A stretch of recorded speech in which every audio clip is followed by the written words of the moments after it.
Have you ever been working on a project? You need to seam rip a seam. You pick up your seam ripper and it just won't work. It's dull. The stitches won't rip apart. It is the worst. A dull seam ripper just plain sucks. So I saw some videos on people sharpening seam rippers, and I go through so many seam rippers in the studio with all the students. So this would be awesome if we could actually sharpen the seam rippers. So I've been wondering, does this really work? So the way I've seen people doing this is with a bead reamer. You can get a bead reamer at your local craft store or online. So a bead reamer is a tapered file with a diamond coating on it. Pretty fancy, huh? So the idea here is that we're going to be using this bead reamer as a file to sharpen this little U-shaped blade inside of the seam ripper, basically like a knife sharpener. So I've got a seam ripper here that is a little bit dull, so let's test it out on the seam so we can check the quality of it. So that way when we sharpen it and make another seam, we can really see the difference. So I'm going to pop a seam at the edge, get it going a little like normal, and then just push the seam ripper in there. So it's working pretty good, gets stuck a little bit, but overall, not bad. So the way we're supposed to sharpen this is by going one direction a handful of times on one side, and then flipping it over, and then doing the same amount of files going one direction on the other side. So let's give it a try. So we're gonna also try and follow the angle that is on here. So we're going to push and then pull back, but don't rub it when you're pulling back. So push forward and then take it out. Push forward and take it out. And I'm gonna do this about 5 times on this side.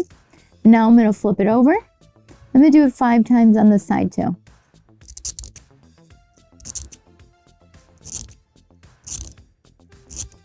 I'm gonna flip it over one last time to get rid of any overlap on the file that could be happening, any overhang. So just roll lightly on that side. And now let's try out another seam. So I'm gonna start that first little stitch, and I'm going to hold my fabric, push my seam ripper down, and well, it doesn't want to budge. So it seems like I have managed to, well, make it worse with the file. It definitely doesn't want to push through very easy.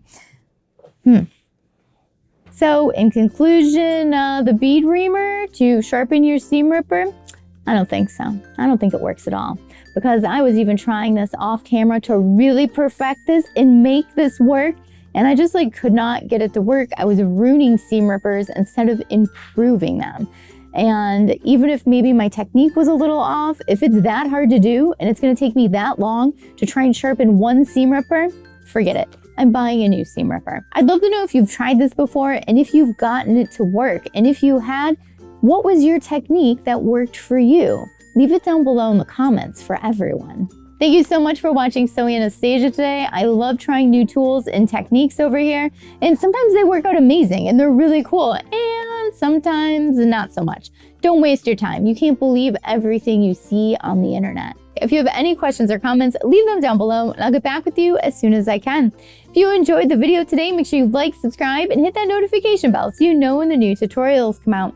And if you're already a subscriber, well, thank you so much for watching. These videos are for you guys. And if you want to learn more about sewing, make sure you check out my online and in-person courses, along with the online sewing club. There's links down below for everything. And if you want to know what we're creating in the studio today, well, make sure you follow me on Instagram and check out the Instagram stories.